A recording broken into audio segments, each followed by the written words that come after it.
দেশের ঐতিহাসিক স্থানগুলোর মধ্যে স্বাধীন বাংলাদেশের প্রথম রাজধানী মেহেরপুরের মুজিবনগর। ইতিহাসের সেই নিদর্শন আজ পড়ে আছে ভাঙাচোরা, ক্ষতবিক্ষত অবস্থায়। জুলাই গণ অভ্যুত্থানের পর অন্তর্বর্তী সরকারের পর দায়িত্ব নিয়েছে নতুন সরকার, তবে কমপ্লেক্সটির দ্রুত মেরামতের কোনো সিদ্ধান্ত আসেনি এখনো।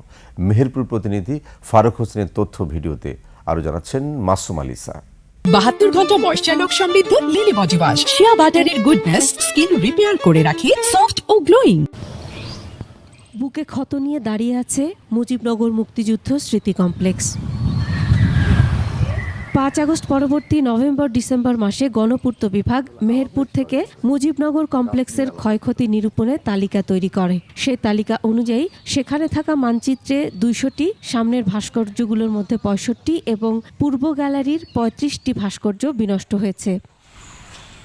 কমপ্লেক্সের 500 এলইডি আন্ডার ওয়াটার ফ্লাডলাইট, 200টি সিসি ক্যামেরা ও মনিটর, 8টি পানির পাম্প, হাই ভোল্টেজ ব্যাটারি লুটপাট হয়ে গেছে।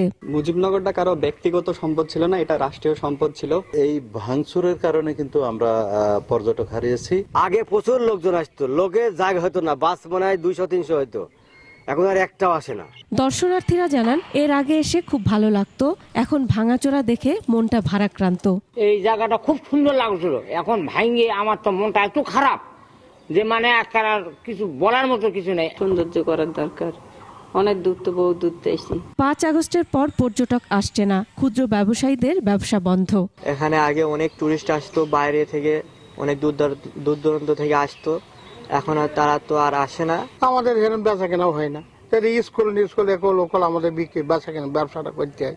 এবার মুজিবনগর দিবস পালিত না হওয়ায় মুজিবনগর সরকারকে গার্ড অফ প্রদানকারী আনসার সদস্যরা দুঃখ প্রকাশ করেছেন। আমাদের এখানে 1971 সাল থেকে এ পর্যন্ত এখানে 17 এপ্রিল পালিত হয়েছিল। এইবারই মনে হয় ওই জায়গায় 17 এপ্রিল যে অনুষ্ঠান, এই অনুষ্ঠানটা হয়েছে না, এর জন্য আমরা খুব দুঃখিত। 5 আগস্টের পর মন্ত্রণালয়ে ক্ষয়ক্ষতির একটি সার্ভে রিপোর্ট পাঠানো হয়। মেরামতের বাজেট ধরা হয় 61 লাখ টাকা। মুক্তিযোদ্ধা মন্ত্রণালয়ও একটি সার্ভে করে গেছে, তবে এ বিষয়ে পরবর্তী করণীয় সম্পর্কে আর কিছু জানানো হয়নি। মুক্তিযোদ্ধা কমপ্লেক্স থেকে একটা কমিটি গঠন করা হয়েছিল, তারা সরজমিনে আসছিলেন, আসার পরে এখানে তদন্ত করছেন এবং তারা অনেক ছবি সহ এবং স্থিরচিত্র সহ তারা নিয়ে গেছে এবং আনুমানিক কত খরচ হতে পারে সে খরচটাও আমরা দিয়ে দিয়েছি 60,87,000।